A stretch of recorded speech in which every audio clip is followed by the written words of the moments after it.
¿Qué pasaría si tu mente empezara a separarse de sí misma? ¿Si tus pensamientos se deshicieran en fragmentos? ¿Si las palabras ya no tuvieran el mismo sentido? Estas preguntas, tan inquietantes como reales, reflejan el corazón de un trastorno que ha desconcertado a médicos, filósofos, artistas y familiares durante más de un siglo, la esquizofrenia. Para muchos, es una palabra cargada de miedo, malentendidos y estigmas. Se ha asociado erróneamente con la violencia, con la locura sin retorno, con la pérdida absoluta del contacto con la realidad.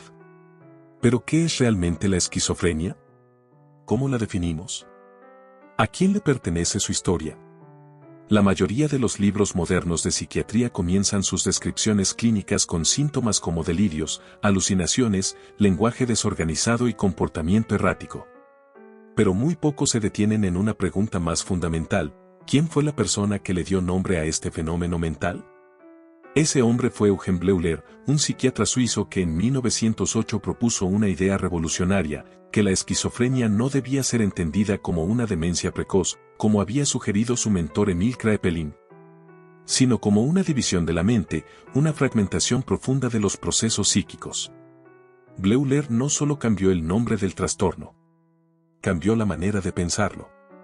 Donde otros veían deterioro irreversible, él vio complejidad. Donde otros observaban caos incomprensible, él descubrió patrones.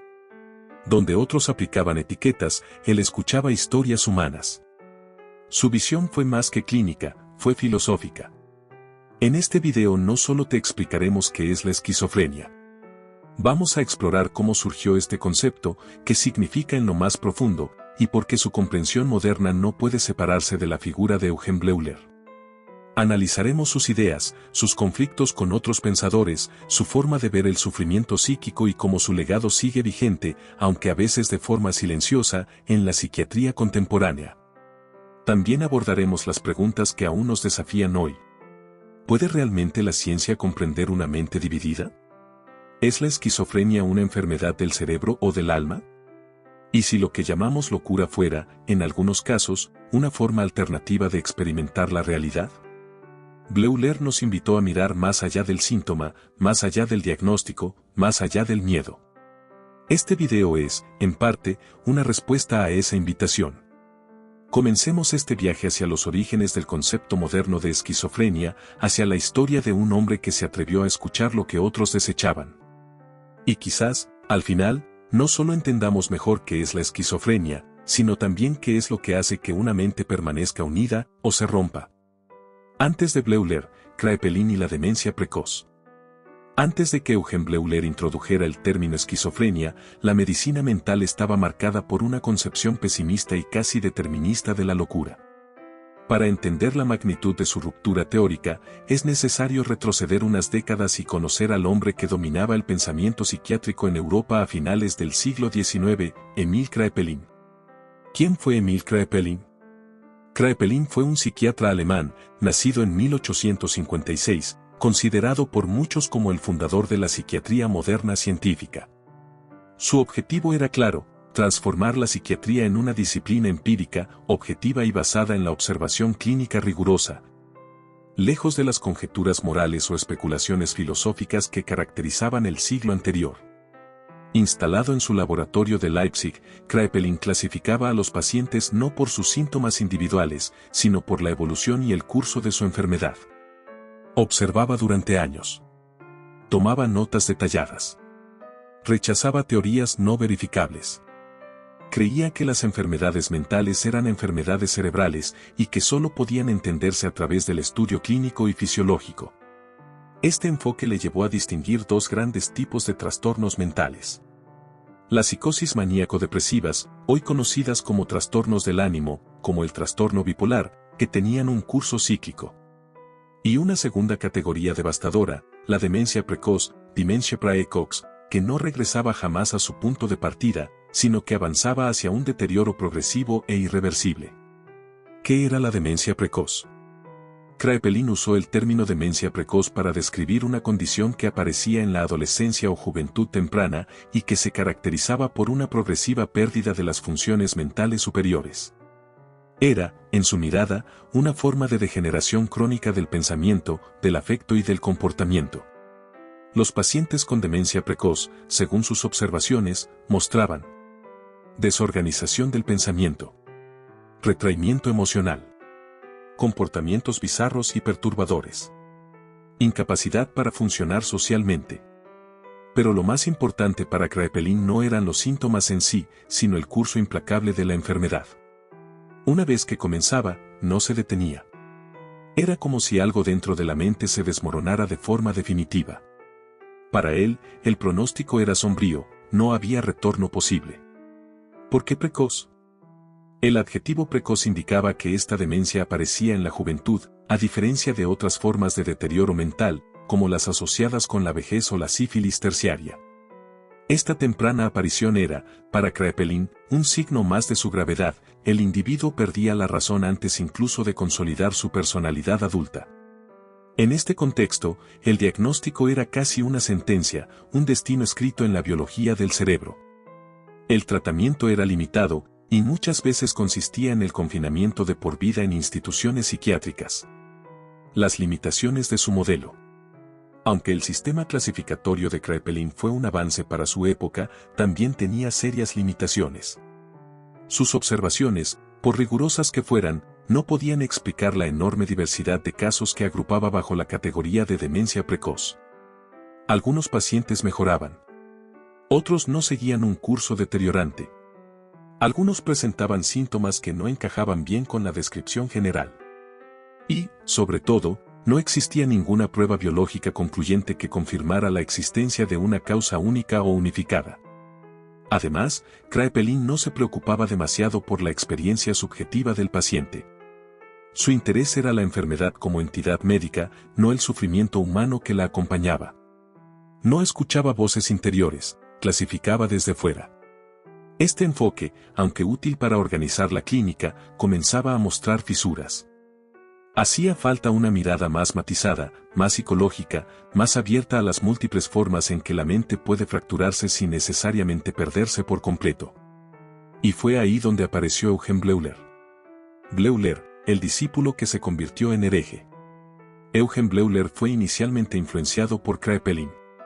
Compartía con él la preocupación por observar, registrar y comprender la evolución de los trastornos mentales. Pero Bleuler empezó a notar algo que a su maestro le incomodaba: no todos los pacientes seguían el curso deteriorante de la demencia precoz. Algunos mejoraban. Algunos tenían momentos de lucidez. Algunos podían vivir con su trastorno durante décadas, con intermitencias. Además, Bleuler tenía una sensibilidad distinta. Le interesaba el mundo interno del paciente, su lenguaje, sus símbolos, sus asociaciones libres. No quería solo describir lo que veía, sino comprender lo que significaba. Tenía una visión más psicodinámica, más clínica en el sentido profundo de la palabra, escuchar al otro, no solo medirlo. Y entonces, en 1908, Eugen Bleuler dio un paso decisivo: renombró la enfermedad. Rechazó el término demencia precoz y propuso otro completamente nuevo: esquizofrenia. Con una sola palabra, estaba diciendo: no estamos ante una destrucción de la mente, sino ante una división, una desunión interna. Una mente que, aunque rota, todavía está viva. Ese gesto, nombrar de nuevo, fue más que semántico. Fue conceptual, filosófico y profundamente clínico. En el siguiente capítulo, exploraremos cómo nació ese nuevo término que quiso decir Bleuler con esquizofrenia y por qué su pensamiento sigue desafiando los modelos actuales de la psiquiatría. Eugen Bleuler, biografía de un psiquiatra inconforme. En la historia de la psiquiatría, hay figuras que fundan sistemas, como Kraepelin, y otras que los disuelven para crear algo nuevo. Eugen Bleuler pertenece a esta segunda clase, la de los inconformes lúcidos, los que ven más allá del consenso y se atreven a escuchar donde otros solo clasifican. Su vida no fue escandalosa ni particularmente heroica en lo externo. Pero en el mundo de las ideas, fue un revolucionario silencioso. Primeros años, la formación de un observador. Eugen Bleuler nació el 30 de abril de 1857 en Sollicon, un pequeño pueblo a orillas del lago Zúrich, en Suiza. Su entorno fue tranquilo, de clase media alta, con valores calvinistas tradicionales. Desde joven mostró una curiosidad intensa por el comportamiento humano, aunque sin abandonar jamás una postura racional y científica. Se formó en medicina en la Universidad de Zúrich y, desde temprano, fue atraído por el estudio de las enfermedades mentales. A diferencia de otros psiquiatras de su tiempo, Bleuler no parecía motivado por controlar la locura, sino por entenderla. Era un clínico agudo, pero también un lector atento de las ideas filosóficas y psicológicas que comenzaban a circular en Europa. No temía explorar nuevas posibilidades teóricas, siempre y cuando no traicionaran la experiencia directa con los pacientes. Burgosli, el laboratorio de las mentes fragmentadas. En 1898, Bleuler fue nombrado director del Hospital Psiquiátrico Universitario de Burgosli, en Zúrich. Esta institución, que se convertiría en uno de los centros más importantes de la psiquiatría europea, fue el lugar donde se forjaría su pensamiento. En Burgosli, Bleuler promovió un ambiente de investigación clínica, observación prolongada y trabajo colaborativo. Allí no solo se analizaban síntomas, se escuchaban relatos. No se limitaba a aplicar etiquetas diagnósticas, se exploraban significados. Fue también el lugar donde trabajó junto a Carl Gustav Jung, quien era por entonces su asistente. Ambos compartían un interés común: abrir la psiquiatría a las profundidades de la vida psíquica, al inconsciente, al simbolismo, a la ambigüedad inherente de la mente humana. Jung, influido por Bleuler, terminaría desarrollando su propia psicología analítica. Pero antes de eso, fue testigo directo del nacimiento de un concepto que cambiaría la historia: la esquizofrenia. La insatisfacción con Kraepelin. Como vimos en el capítulo anterior, Bleuler había estudiado cuidadosamente el modelo de la Dementia praecox propuesto por Emil Kraepelin. Sin embargo, no compartía su pesimismo biológico ni su visión mecanicista del trastorno. Bleuler observaba que muchos pacientes no presentaban un deterioro mental progresivo. Algunos incluso recuperaban parte de sus funciones y vivían con sus síntomas de manera más o menos estable. Además, lo que más le intrigaba no eran los delirios o las alucinaciones visibles, sino los cambios en el pensamiento, la afectividad y la percepción de uno mismo. Para él, la enfermedad no consistía en una destrucción total de la mente, sino en una división interna, una especie de fractura psíquica donde partes del yo se desconectaban entre sí. Esa observación dio lugar a su gran aporte, el término esquizofrenia, schizo, división, mente. Pero antes de nombrarla, Bleuler necesitaba liberarse de la prisión teórica de la demencia precoz. Y eso lo convirtió en un hereje dentro del mundo kraepeliniano. Una mente científica con alma humanista. Bleuler combinaba una exigencia científica rigurosa con una actitud profundamente humanista. No negaba la importancia del cerebro, pero tampoco se resignaba a una psiquiatría reducida a sinapsis y diagnósticos. Para él, el enfermo mental no era solo un cuerpo disfuncional, sino una biografía interrumpida, una historia que debía ser escuchada. Este enfoque lo llevó a desarrollar conceptos que hoy parecen adelantados a su tiempo. Rechazaba la idea de curar la esquizofrenia como si fuera una simple enfermedad orgánica. Defendía el trato respetuoso hacia los pacientes institucionalizados. Se interesó por el lenguaje, los símbolos, los afectos, las contradicciones internas del sujeto. Fue uno de los primeros psiquiatras en considerar que la psicosis no era solo patología, sino también expresión. Para muchos, esto lo convirtió en un puente entre dos mundos, el de la psiquiatría médica y el del psicoanálisis emergente. Su relación con Freud y el psicoanálisis. Bleuler conocía las teorías de Freud y llegó a simpatizar con varias de sus ideas, especialmente la noción de inconsciente y el papel de los conflictos psíquicos. Incluso permitió que Jung incorporara el psicoanálisis a la práctica clínica en Burgosli, lo que generó una primera oleada de controversia en la psiquiatría suiza. Sin embargo, Bleuler mantuvo siempre una postura crítica. Admiraba el valor exploratorio de Freud, pero consideraba que sus teorías carecían de fundamento empírico suficiente. Nunca fue un seguidor ciego. Su lema era claro: no debemos adoptar una teoría porque sea interesante, sino porque nos ayuda a entender mejor al paciente. Este equilibrio entre apertura y escepticismo lo convirtió en una figura respetada, aunque difícil de encasillar. Una vida discreta, un legado profundo. Bleuler nunca buscó fama. Era un hombre austero, reservado, con una vida personal sin sobresaltos públicos. Pero su legado perdura porque se atrevió a pensar distinto en un momento en que pensar distinto significaba romper con toda una tradición psiquiátrica. Murió en 1939, a los 82 años, justo cuando Europa entraba en una nueva era de oscuridad. Pero dejó detrás un concepto que aún hoy desafía nuestra comprensión de la mente, la esquizofrenia como fragmentación, no como destrucción. En el próximo capítulo, exploraremos en detalle cómo y por qué Bleuler creó ese término. ¿Qué quiso decir realmente con una mente dividida y por qué esa formulación sigue siendo tan potente como en el primer día que la escribió? El nacimiento del término esquizofrenia. Nombrar no es un acto neutral. Cuando Eugen Bleuler propuso abandonar el término demencia precoz y reemplazarlo por esquizofrenia, no solo estaba afinando el lenguaje médico, estaba transformando por completo la manera en que la sociedad, la psiquiatría y el propio paciente se relacionaban con su sufrimiento mental. Para Bleuler, nombrar de forma justa era el primer paso para comprender. Y la palabra que eligió, aunque controvertida, todavía hoy estructura nuestro modo de pensar la locura. ¿Por qué abandonar demencia precoz? A comienzos del siglo XX, el término demencia praecox estaba firmemente establecido gracias al trabajo de Emil Kraepelin. Pero Bleuler, como vimos, no estaba convencido. ¿Por qué? Porque el término implicaba dos afirmaciones que él consideraba incorrectas. Que la enfermedad necesariamente comenzaba en la juventud, precoz.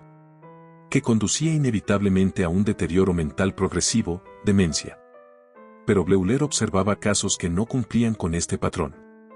Algunos pacientes no desarrollaban deterioro, otros iniciaban síntomas en la adultez, otros fluctuaban entre fases agudas y remisiones. No había un curso fijo, ni una degeneración universal. El nombre ya no servía.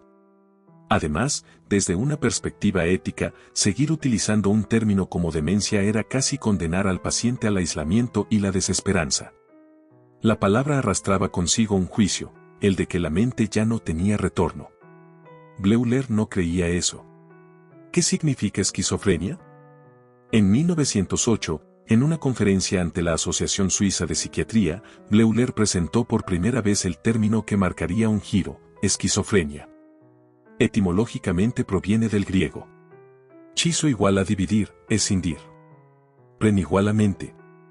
Es decir, mente dividida o escisión del alma. Pero Bleuler fue muy claro, no hablaba de una personalidad múltiple ni de una mente rota en pedazos inconexos, como muchas veces se malinterpreta. No se refería a una fragmentación total, sino a una disociación interna entre los distintos procesos psíquicos que normalmente operan en conjunto. Para él, lo central de esta condición era la pérdida de unidad en la vida mental, pensamientos, emociones, percepciones, lenguaje y voluntad ya no estaban sincronizados. El individuo ya no podía vivirse como un yo coherente. De ahí la escisión. Los 4 síntomas fundamentales. Bleuler definió la esquizofrenia no por un listado de síntomas aislados, sino por 4 procesos fundamentales que, según él, estaban presentes en todos los casos.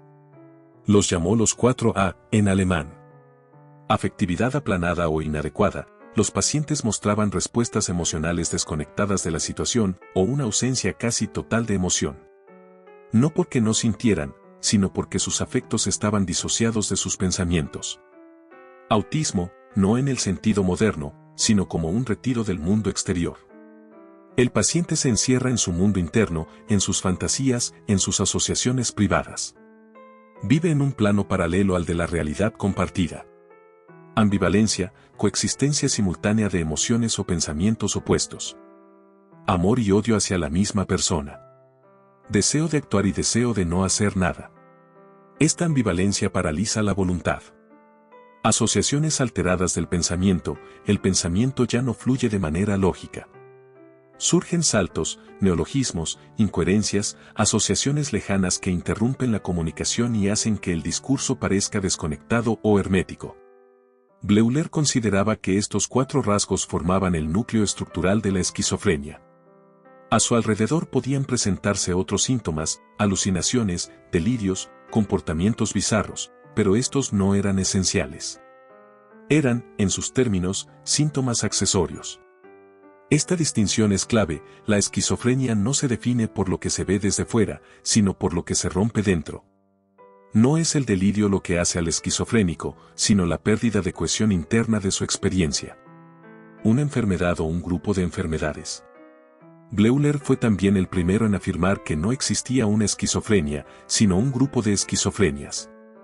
Este matiz puede parecer técnico, pero en realidad encierra una idea revolucionaria, que no estamos ante una entidad única y monolítica, sino ante un espectro de condiciones mentales con una estructura común pero manifestaciones diversas.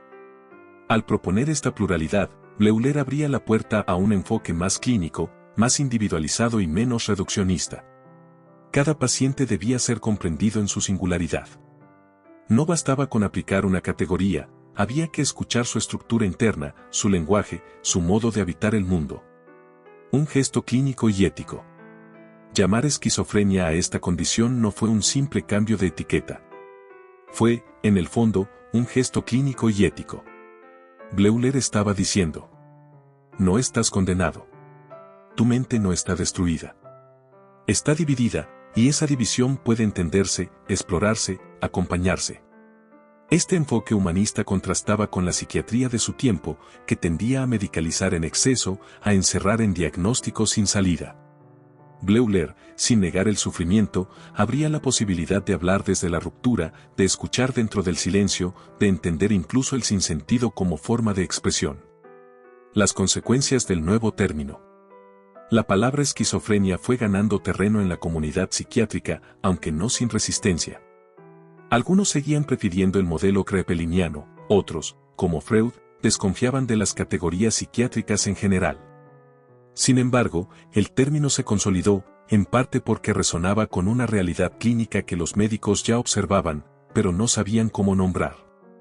Hoy en día, más de un siglo después, seguimos utilizando ese término, aunque su definición ha evolucionado.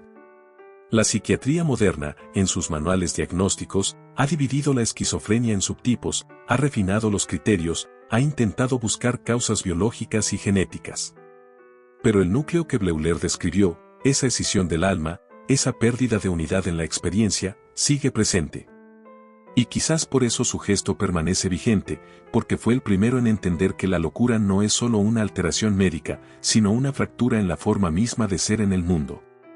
Los 4 síntomas fundamentales de Bleuler. Cuando Eugen Bleuler propuso el término esquizofrenia, no lo hizo solo para renombrar una enfermedad, sino para replantear por completo su estructura interna. Para él, no bastaba con enumerar comportamientos extraños o delirios visibles, había que captar el mecanismo profundo que reorganizaba la vida mental del paciente. Por eso, definió 4 procesos fundamentales que estarían presentes en todos los casos de esquizofrenia, más allá de la forma que adoptaran externamente. Estos síntomas no eran accidentales ni adicionales, sino estructurales. Eran, en sus palabras, la esencia misma del trastorno. A todos los agrupó con una lógica mnemotécnica, los 4A. Veámoslos uno por uno. 1. Afectividad aplanada o inadecuada. El primero de los síntomas fundamentales que Bleuler identificó tiene que ver con la vida emocional. El paciente esquizofrénico no solo piensa distinto, siente de forma extraña. Y esa alteración no se refiere tanto a la intensidad de los sentimientos, sino a su desconexión con el entorno o con el contenido del pensamiento. Aplanamiento afectivo. El aplanamiento se refiere a una especie de emoción disminuida, una frialdad emocional que desorienta al observador. El paciente habla de la muerte de un ser querido como si relatara una receta de cocina. O mira una escena trágica en televisión con absoluta indiferencia. No porque no sienta nada, sino porque su afectividad ha sido separada del contexto. Un ejemplo clínico. Una mujer hospitalizada relata que su hijo falleció en un accidente. Cuando se le pregunta cómo se siente, responde: bueno, supongo que es lo que pasa cuando uno se sube a un auto. Sin lágrimas, sin dolor aparente. Pero, más tarde, en la sala común, se la ve abrazando con fuerza una caja vacía, como si fuera un bebé. Aquí aparece una paradoja central: los sentimientos existen, pero están desplazados, encapsulados o disociados. La lógica emocional se ha fragmentado. Inadecuación afectiva. No solo hay frialdad. A veces, las emociones que emergen son inapropiadas para la situación. El paciente ríe cuando se le comunica una mala noticia. O llora intensamente sin que haya un motivo visible. El problema no está en sentir mucho o poco, sino en no poder sintonizar la emoción con el momento adecuado. Este síntoma hace que el esquizofrénico parezca extraño, fuera de lugar, como si no pudiera leer la escena social. Pero en el fondo, lo que ha perdido no es la emoción, sino la brújula que la orienta. 2. Autismo. El segundo síntoma fundamental que Bleuler identificó fue el autismo, pero no en el sentido actual del término. No se refería a lo que hoy conocemos como trastorno del espectro autista.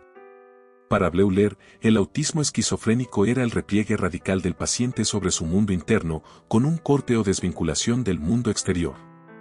Un mundo paralelo. El paciente ya no vive en la realidad compartida. Se refugia en su propia lógica, en sus fantasías, en sus asociaciones privadas. El lenguaje cotidiano pierde importancia. Lo real, para él, es un mundo interior, una constelación simbólica que no necesita validación externa. Ejemplo clínico. Un joven de 22 años pasa horas escribiendo símbolos inventados en hojas sueltas. Dice que está redactando la constitución del universo. Cuando se le pregunta qué quiere decir con eso, responde con palabras sueltas: neutrón, templo, azul, reverso. No parece bromeando. Está completamente absorbido. Lo que vemos no es una broma ni una mentira, sino una realidad alternativa. Este paciente no se comunica con nosotros no porque no quiera, sino porque ya no comparte nuestras coordenadas. Ha entrado en un universo donde el lenguaje, el tiempo, el cuerpo, han sido reorganizados desde otra lógica. Consecuencias sociales. Este repliegue produce aislamiento, incomprensión y un profundo sentimiento de extranjería, tanto en el paciente como en quienes lo rodean. Bleuler entendía esto no como una actitud defensiva, sino como una forma de ser en el mundo transformada. Para comprender al paciente autista esquizofrénico, no basta con observarlo, hay que intentar traducir su mundo, sin reducirlo al nuestro. 3. Ambivalencia. La tercera A de Bleuler apunta a un fenómeno muy peculiar de la esquizofrenia, la coexistencia simultánea y conflictiva de impulsos opuestos. El paciente quiere y no quiere. Ama y odia. Se mueve y se paraliza. No es que pase de un polo a otro, sino que ambos polos se experimentan al mismo tiempo. Ambivalencia afectiva, volitiva, ideacional. Bleuler distingue varios tipos. Afectiva, amar y odiar al mismo objeto. Volitiva, desear moverse y quedarse inmóvil. Intelectual, pensar que algo es verdadero y falso simultáneamente. Ejemplo clínico. Una mujer internada abraza a su madre llorando, mientras le grita: te odio, no me dejes nunca. No se trata de histeria. No hay actuación. Hay una emoción real e intensísima que apunta en direcciones opuestas.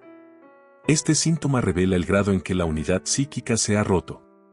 La ambivalencia en el neurótico es un conflicto, en el esquizofrénico, es una forma estructural de vivir. No hay resolución posible. Todo acto queda suspendido entre contrarios. Parálisis de la acción. La ambivalencia no es solo emocional, tiene efectos prácticos. Muchos pacientes entran en estados de inmovilidad, indecisión o pasividad extrema, no porque no tengan voluntad, sino porque cada impulso está neutralizado por su contrario. 4. Asociaciones alteradas del pensamiento. Finalmente, Bleuler señala que la esquizofrenia se manifiesta sobre todo en la forma en que los pensamientos se conectan entre sí. El paciente no ha perdido la inteligencia, pero sus ideas ya no se encadenan de manera lógica. Hay rupturas, desvíos, asociaciones extrañas o neologismos. Pensamiento disgregado. El pensamiento disgregado es una forma de discurso en la que las ideas no se encadenan con coherencia. El paciente puede cambiar de tema bruscamente, inventar palabras o combinar conceptos sin que el oyente pueda seguir el hilo. Ejemplo clínico. El sol canta porque la pirámide duerme. Yo no sé por qué mis zapatos siempre saben antes que yo. Esto es importante, más que el plomo es blando, pero el corazón es más. A primera vista, esto suena absurdo. Pero si uno escucha con atención, puede descubrir que hay una lógica interna, una especie de metáfora o lenguaje poético extremadamente codificado. No es que no haya sentido, es que ese sentido ha dejado de ser compartido. Neologismos y simbolismo. Muchos pacientes esquizofrénicos inventan palabras cargadas de sentido para ellos pero ininteligibles para los demás. O emplean palabras comunes con significados radicalmente personales.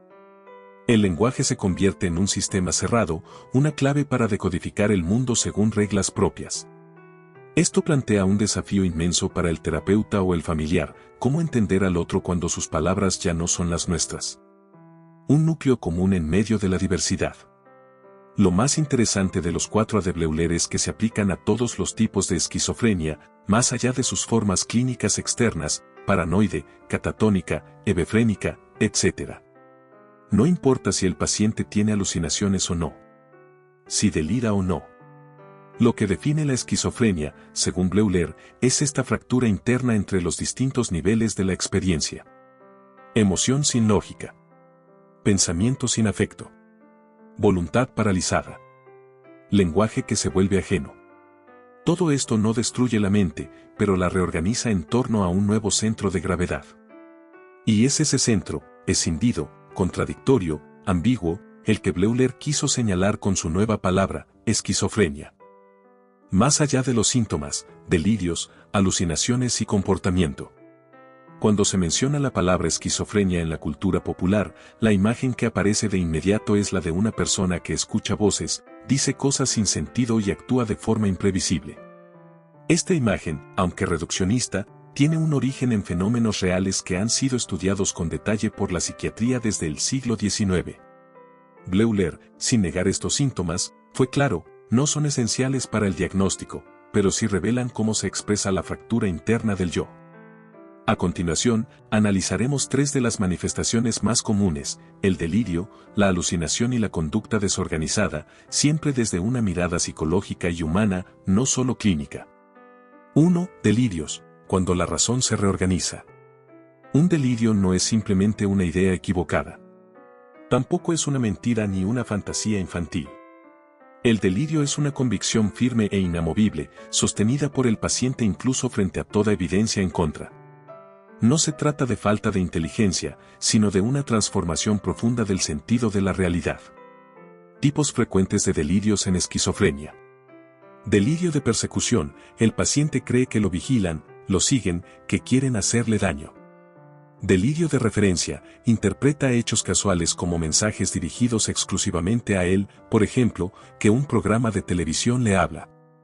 Delirio megalomaníaco: se cree una figura grandiosa o mesiánica, un profeta, un inventor clave, un dios. Delirio nihilista: está convencido de que ha muerto, que sus órganos no existen o que el mundo ha dejado de ser real. Ejemplo clínico. Un hombre de 40 años sostiene que el gobierno ha instalado micrófonos en sus dientes y que la radio transmite sus pensamientos. A pesar de los análisis dentales normales y la falta de pruebas, él mantiene esa convicción con una lógica que, internamente, parece coherente. El delirio no es un error que pueda corregirse con datos. Es un nuevo marco de interpretación del mundo, que suele tener raíces emocionales o simbólicas profundas. La función del delirio muchas veces es ordenar un caos intolerable. 2. Alucinaciones, voces que no cesan. Las alucinaciones son percepciones sin objeto real. Es decir, el paciente ve, escucha, huele o siente cosas que no están presentes en el entorno físico. En la esquizofrenia, las más comunes son las alucinaciones auditivas, especialmente las que involucran voces. Características típicas. Las voces suelen comentar las acciones del paciente, discutir entre sí o darle órdenes. A menudo, el tono es negativo, acusador o burlón. El paciente no imagina que hay voces, está convencido de que realmente las oye. Ejemplo clínico. Una joven internada se tapa los oídos con fuerza. Cuando se le pregunta por qué, dice: hay 3 voces, una me dice que me mate, otra me dice que no lo haga, y la tercera solo se ríe de mí. Estas voces no son pensamientos internos disfrazados, son experimentadas como presencias externas. A veces, el paciente les atribuye nombres, personalidades, intenciones. La línea entre el yo y el otro se ha difuminado. Hay una invasión del espacio mental. ¿Por qué aparecen las voces? Algunos psicólogos, como Julian Jans o Lacan, han interpretado estas voces como fragmentos del yo que han perdido su integración. No es que las voces vengan de fuera, sino que lo propio se ha vuelto ajeno. Lo no consciente irrumpe sin filtros. 3. Comportamiento extraño, entre el ritual y la desorganización. Además del pensamiento y la percepción, la esquizofrenia también afecta la conducta. El paciente puede actuar de forma incomprensible, ritualista, agresiva o pasiva. Estas acciones no siempre responden a delirios o voces, sino a una lógica que ya no encaja con la realidad compartida. Formas comunes. Comportamiento catatónico, inmovilidad extrema, posturas rígidas mantenidas durante horas o actividad motora excesiva sin propósito. Conducta desorganizada, acciones sin sentido aparente, como caminar en círculos, hablar solo, vestirse con múltiples capas en verano. Ritualismo, repeticiones constantes de gestos, frases o movimientos, a veces con un valor simbólico personal. Ejemplo clínico. Un paciente pasa horas caminando en línea recta de una pared a otra, repitiendo la frase, cuando el reloj diga, cuando el reloj diga. No se detiene a comer ni a dormir. Si se le interrumpe, entra en pánico. Estas conductas no siempre tienen una causa externa clara. Desde fuera parecen arbitrarias, pero desde dentro pueden tener un profundo valor simbólico o servir como mecanismo de control frente al caos mental. Son, muchas veces, estrategias de supervivencia psíquica. Lo visible y lo invisible. Para Bleuler, estos síntomas accesorios no definen la esquizofrenia por sí solos. Un paciente puede o no tener alucinaciones, puede o no delirar y aún así estar afectado por el trastorno. Sin embargo, lo que hacen estos síntomas es mostrar externamente lo que ocurre en el núcleo interno, la disgregación del yo, la pérdida de unidad en el pensamiento, la ruptura con la realidad compartida. Son la expresión escénica de un drama invisible. Además, estos síntomas son los que más angustia generan en familiares y cuidadores, y los que han contribuido a crear una imagen de la esquizofrenia como una locura sin sentido. Pero si escuchamos con atención, si le damos lugar al lenguaje del delirio, a la lógica interna de las voces, al simbolismo del comportamiento, descubrimos que hay sentido en la locura, aunque no sea el nuestro. De la observación al encuentro. En este capítulo hemos visto cómo se manifiesta la esquizofrenia en sus formas más visibles y perturbadoras. Pero si solo nos quedamos con el síntoma externo, corremos el riesgo de convertir al paciente en un espectáculo. Bleuler insistía en algo clave: el psiquiatra debe ir más allá del diagnóstico. Debe entrar en la lógica del paciente, no para validarla, sino para comprenderla desde dentro. Solo así dejamos de ser observadores y nos convertimos en interlocutores. Porque, aunque su lenguaje esté roto, el esquizofrénico nos está hablando. El desafío es, ¿estamos dispuestos a escuchar? Bleuler y Freud, atracción, conflicto y ruptura. En los inicios del siglo XX, la psiquiatría europea estaba en plena ebullición. Nuevas teorías intentaban explicar los trastornos mentales no solo desde la fisiología del cerebro, sino desde la vida interior del sujeto. En ese cruce de caminos, dos figuras claves se encontraron: Eugen Bleuler, médico suizo, director del Hospital de Burgosli, y Sigmund Freud, neurólogo vienés, fundador del psicoanálisis. Ambos compartían una convicción central: la mente humana tiene una dimensión inconsciente que influye en la conducta, en los síntomas y en la subjetividad. Pero sus formas de pensar y su relación con la ciencia fueron cada vez más divergentes. Lo que empezó como una colaboración prometedora terminó en una ruptura silenciosa y definitiva. 1. Primeros encuentros: la atracción por lo inconsciente. Bleuler fue uno de los primeros psiquiatras importantes en tomarse en serio el psicoanálisis freudiano. A diferencia de muchos de sus colegas, que despreciaban la teoría por considerarla especulativa y poco científica, Bleuler encontró en Freud una mirada original sobre los conflictos psíquicos. En 1908, Bleuler incluso propició la incorporación de las ideas freudianas en el Hospital Burgosli, uno de los centros psiquiátricos más prestigiosos de Europa. Bajo su dirección, el joven Carl Gustav Jung, por entonces colaborador cercano de Freud, comenzó a aplicar la asociación libre de palabras con pacientes esquizofrénicos y a explorar el valor simbólico de sus producciones verbales. Bleuler valoraba del psicoanálisis la importancia de los procesos inconscientes, el peso de la vida afectiva reprimida en la génesis de los síntomas, El intento por darle sentido a lo aparentemente irracional. Fue también Bleuler quien introdujo el término psicoanálisis en el discurso psiquiátrico académico suizo, algo impensable en Alemania o Francia en aquel momento. 2. Primeras tensiones, ciencia vs dogma. Pero a medida que Freud radicalizaba su teoría, especialmente en torno a la sexualidad infantil y el complejo de Edipo, Bleuler comenzó a distanciarse. A pesar de su admiración intelectual, no compartía el tono dogmático ni la tendencia de Freud a convertir sus hipótesis en certezas universales. En una carta escrita en 1911, Bleuler afirma con claridad: acepto muchas ideas del psicoanálisis, pero rechazo el hecho de que se nos exija adherirnos a todas ellas como si fueran dogmas religiosos. Para Bleuler, la ciencia debía mantenerse abierta a la revisión constante, incluso a partir de datos contradictorios. No podía aceptar que todo comportamiento humano fuera explicado exclusivamente por el conflicto sexual reprimido. Creía en una psicología más amplia y plural, que incluyera factores biológicos, sociales y simbólicos. 3. La ruptura definitiva.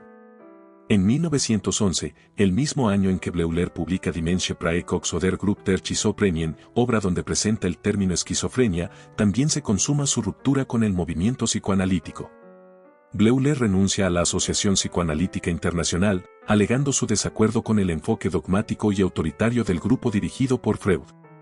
Esta renuncia fue un gesto simbólicamente fuerte. Uno de los pocos psiquiatras que había apoyado abiertamente el psicoanálisis, decidía ahora marcar su distancia pública.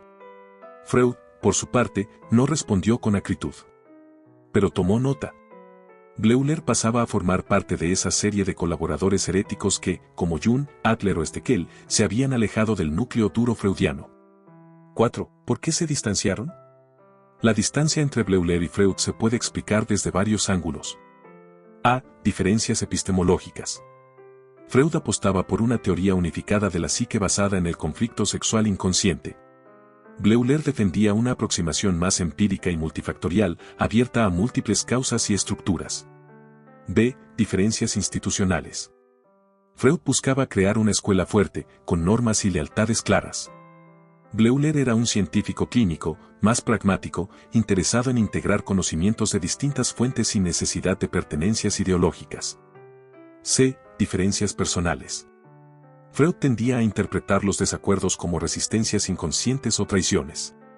Bleuler consideraba que el disenso era parte natural del trabajo intelectual. 5. Un legado compartido, aunque fragmentado. A pesar de su ruptura, Bleuler nunca dejó de valorar el descubrimiento freudiano del inconsciente. En sus escritos posteriores, sigue utilizando algunos conceptos del psicoanálisis, pero filtrados y modificados. Para él, el inconsciente no era solo sexual ni exclusivamente conflictivo. Era también un campo de creatividad, simbolismo y expresión subjetiva. Freud, por su parte, reconoció la contribución de Bleuler al estudio de la esquizofrenia, aunque después el psicoanálisis se enfocaría más en las neurosis. La esquizofrenia se convirtió en una zona difícil para el psicoanálisis, porque el lenguaje y la transferencia, pilares de la cura, se volvían casi inoperantes frente a la disociación. 6. Ruptura o divergencia natural. Hoy, con la distancia del tiempo, podemos preguntarnos si esta ruptura fue realmente un conflicto personal o más bien una divergencia de caminos. Ambos intentaban comprender lo mismo, el misterio de la mente humana cuando se desestructura. Pero cada uno eligió un método distinto. Freud exploró las profundidades del deseo y el lenguaje. Bleuler investigó las fracturas del yo y el pensamiento. No fueron enemigos, sino exploradores en direcciones complementarias. Conclusión: el valor de la diferencia. La relación entre Bleuler y Freud es un ejemplo de lo que puede ocurrir cuando dos mentes brillantes coinciden en el objeto de estudio, pero discrepan en los medios y los fines. No se trata de decidir quién tenía razón, sino de valorar la riqueza que surge del desacuerdo respetuoso. Bleuler nos deja una lección fundamental: no hay que adherirse ciegamente a ninguna teoría, por más brillante que sea. La verdadera ciencia, y también la verdadera psicología, es aquella que escucha, observa y se permite dudar. Freud soñaba con una ciencia del alma. Bleuler intentó construir una ciencia con alma. Una mirada humanista, Bleuler y el sufrimiento psíquico. Eugen Bleuler no solo fue un pionero en la conceptualización clínica de la esquizofrenia, sino también un defensor de una visión humanista y empática del trastorno. Para él, la esquizofrenia no era simplemente un conjunto de síntomas para clasificar y tratar, sino una experiencia humana compleja y profundamente dolorosa. Este capítulo se adentra en el modo en que Bleuler entendió el sufrimiento psíquico y la necesidad de una mirada que fuera más allá del diagnóstico y los protocolos médicos. 1. Más allá del diagnóstico, la persona detrás del síntoma. Bleuler siempre enfatizó que detrás de cada paciente con esquizofrenia había una persona con una historia, emociones, deseos y miedos. En sus escritos, rechazaba la deshumanización de los pacientes como locos o casos clínicos sin identidad. Para él, el sufrimiento de quienes padecían esquizofrenia era auténtico y profundo, aunque a menudo difícil de expresar en el lenguaje común. Ejemplo. Un paciente que repite palabras sin sentido no debe ser visto solo como un caso de lenguaje desorganizado, sino como alguien que está intentando comunicarse desde un lugar roto. El reto para el terapeuta es escuchar lo que hay detrás de ese lenguaje fragmentado. 2. El sufrimiento interno, la fractura del yo. Bleuler definió la esquizofrenia como una fragmentación o disgregación del yo. Esta fractura interna se manifiesta en la pérdida de conexión entre pensamientos, emociones y comportamientos. Esta desintegración no es solo un fenómeno clínico, sino un verdadero dolor existencial. El paciente siente que su propia identidad se descompone, que su capacidad para comprenderse y relacionarse con el mundo se desploma. Reflexión. ¿Quién podría soportar vivir en un mundo donde el sentido del yo es difuso, donde las voces internas se contraponen y la realidad parece incomprensible? Para Bleuler, este sufrimiento era tan real como el dolor físico. 3. El papel del entorno y la sociedad. Bleuler no aisló el sufrimiento psíquico del paciente de su contexto social y familiar. Sabía que la esquizofrenia se agrava cuando la persona es marginada, estigmatizada o incomprendida. Criticaba los tratamientos institucionales que, en su época, eran rígidos, autoritarios y muchas veces deshumanizantes. Abogaba por un enfoque que promoviera la dignidad, la paciencia y la empatía. 4. Terapia y esperanza, acompañar la reconstrucción.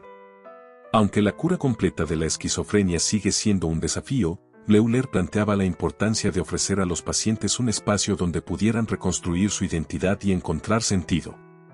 Este proceso no es rápido ni lineal, pero es posible mejorar la calidad de vida mediante tratamientos integrales, psicológicos, sociales y médicos. Respeto a la subjetividad y la historia del paciente. La construcción de un entorno seguro y afectivo. 5. El legado humanista de Bleuler hoy. Su mirada pionera ha influido en el desarrollo de la psiquiatría moderna, que hoy reconoce la importancia del enfoque humanista y la necesidad de tratar a la persona y no solo la enfermedad. ¿Qué queda hoy de Bleuler? Herencia y revisiones contemporáneas. Eugen Bleuler fue un pionero cuyo legado sigue vigente en la comprensión y el tratamiento de la esquizofrenia, aunque no sin transformaciones y críticas. Este capítulo aborda qué aspectos de su obra han resistido al paso del tiempo, cuáles se han modificado, y cómo la psiquiatría contemporánea dialoga con sus aportes. 1. El término esquizofrenia como legado fundamental. Sin duda, uno de los legados más visibles de Bleuler es la introducción del término esquizofrenia en 1911, que reemplazó al anterior y limitado concepto de dementia praecox. Este cambio de nombre tuvo una enorme importancia porque incorporó la idea de la fragmentación del pensamiento y el yo. Subrayó la naturaleza compleja y multifacética del trastorno. Abrió la puerta a un enfoque menos fatalista y más comprensivo. Aunque la definición exacta y los criterios diagnósticos han evolucionado, la noción de esquizofrenia como desorganización psíquica sigue siendo central. 2. Revisión de los síntomas, lo positivo, lo negativo y lo cognitivo. Bleuler describió los síntomas básicos de la esquizofrenia como los síntomas fundamentales: asociación débil, afecto inapropiado, autismo y ambivalencia. Hoy, la psiquiatría distingue entre síntomas positivos, delirios, alucinaciones. Síntomas negativos, falta de motivación, aplanamiento afectivo. Déficits cognitivos, problemas en la memoria, atención y funciones ejecutivas. Aunque no usa exactamente el mismo lenguaje, la división contemporánea puede rastrearse hasta el esquema de Bleuler. Su énfasis en la fragmentación del pensamiento influyó en cómo se entienden estos síntomas complejos y variados. 3. El enfoque biopsicosocial, continuidad con Bleuler. Actualmente, la comprensión de la esquizofrenia es multidimensional, abarcando factores genéticos, neurobiológicos, psicológicos y sociales. Bleuler fue uno de los primeros en reconocer que la esquizofrenia no podía explicarse solo desde la biología ni solo desde la psicología. Esta postura precursora anticipó el modelo biopsicosocial, que hoy domina la psiquiatría. 4. Críticas y limitaciones en la visión de Bleuler. A pesar de su importancia, algunas ideas de Bleuler han sido revisadas o criticadas. La noción de fragmentación del yo es difícil de operacionalizar con precisión. Su énfasis en los síntomas negativos a veces ocultó la importancia de los síntomas positivos para el diagnóstico. No pudo prever la heterogeneidad extrema que hoy sabemos existe en los trastornos psicóticos. 5. Bleuler y la psicopatología moderna. La psicopatología contemporánea, que estudia la experiencia subjetiva de los trastornos mentales, sigue inspirándose en Bleuler, especialmente en su interés por la desintegración del pensamiento y el sentido del yo. Algunos autores han reinterpretado su concepto de autismo como una forma temprana de trastorno del procesamiento social, mientras que su ambivalencia ha sido vinculada a dificultades emocionales complejas. 6. El legado en la clínica y la terapia. En la práctica clínica, la herencia de Bleuler se manifiesta en la importancia de un diagnóstico que reconozca la diversidad de síntomas. La necesidad de un enfoque humanista que respete al paciente como persona. La comprensión de la esquizofrenia no solo como enfermedad, sino como experiencia subjetiva a acompañar. 7. ¿Qué diría Bleuler hoy? Imaginando que podría pensar Bleuler sobre la psiquiatría actual, probablemente valoraría los avances en neurociencia y genética que explican parte del origen biológico. El reconocimiento creciente de la importancia del entorno social y el trauma. Los enfoques terapéuticos más integrados y centrados en el paciente.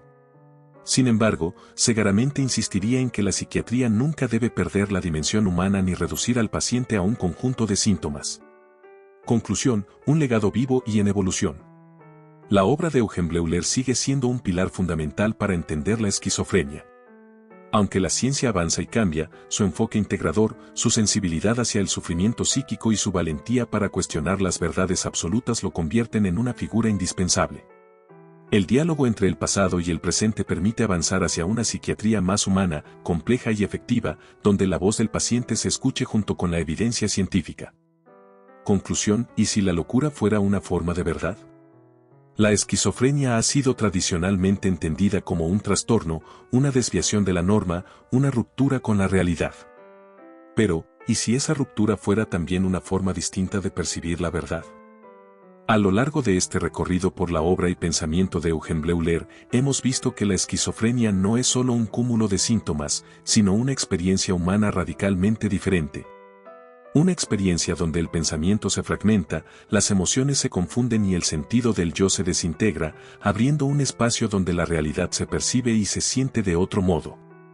Esta diferencia, en lugar de ser vista únicamente como una enfermedad, podría ser interpretada como una otra forma de verdad, una forma que desafía nuestras certezas y amplía los límites de lo comprensible. La locura, en esta perspectiva, no es solo negación o error, sino una ventana hacia aspectos ocultos de la mente y del ser. Quizás en esos estados alterados reside una verdad que la lógica convencional no puede captar, la verdad de la fragilidad humana, del caos interno, de la búsqueda constante de sentido en medio del desorden. Bleuler, con su mirada pionera y humanista, nos invita a no cerrar la puerta a esa verdad diferente. Nos anima a escuchar, a acompañar y a respetar la voz del otro, incluso cuando esa voz parece fragmentada o incoherente. ¿No es acaso en la locura donde la realidad se vuelve más compleja y menos uniforme? ¿No es allí donde la mente humana, en su desesperación o en su lucidez fragmentada, nos muestra que la verdad no es una sola, sino muchas? Esta pregunta queda abierta, invitándonos a mirar la esquizofrenia, y quizás toda la locura, no solo con miedo o rechazo, sino con curiosidad, compasión y un deseo profundo de entender. Porque, al final, la locura podría ser una forma de verdad que desafía, inquieta y transforma nuestra comprensión de la mente humana y del mundo que habitamos.